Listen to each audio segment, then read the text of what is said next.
Good day everyone, I am Jelly Alarcon. So today I am going to discuss what is polycystic ovary syndrome is, its overview, pathophysiology, prognosis, signs and symptoms, prevention, treatments, and health teaching. PCOS is a condition in which the ovaries produce an abnormal number of androgens, a male sex hormones that are usually present in women in small amounts. A name polycystic ovary syndrome describes the numerous small cysts, fluid-filled like sacs that are formed in the ovaries. So, according or based from the Curious article, there is estimated 4 to 12% global popularity of PCOS. PCOS is a highly heritable, but its heritance pattern is complex with multiple genetic factors implicated in the susceptibility of the disease, which the exact cause of the PCOS is unknown, but the disturbances and number of hormones are thought to be responsible. PCOS patient has usually excess luteinizing hormone, or also known as LH, together with low level of follicle-stimulating hormone, or also known as FSH, and increased level of insulin. An ovary contains 100,000 of immature eggs. Each of these is enclosed in the structure called follicle. Each month, a number of these follicles develop concepts with each other, and one of them survive and give rise to the immature eggs that is released during ovulation. Follicle development is mediated by FSH produced by the pituitary gland in the brain. In PCOS patient, FSH deficiency results in arrest of follicular immaturation. The follicle stops halfway to the development and becomes cyst. Impaired follicular development means no mature eggs produced to release.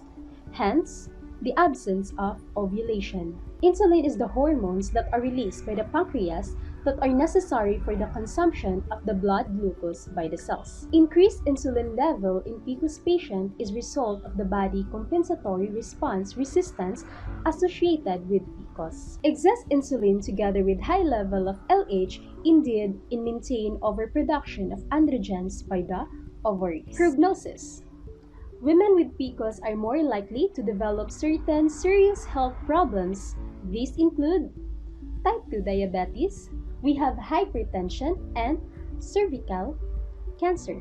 Women with PCOS have problems with their ability to get pregnant or infertility.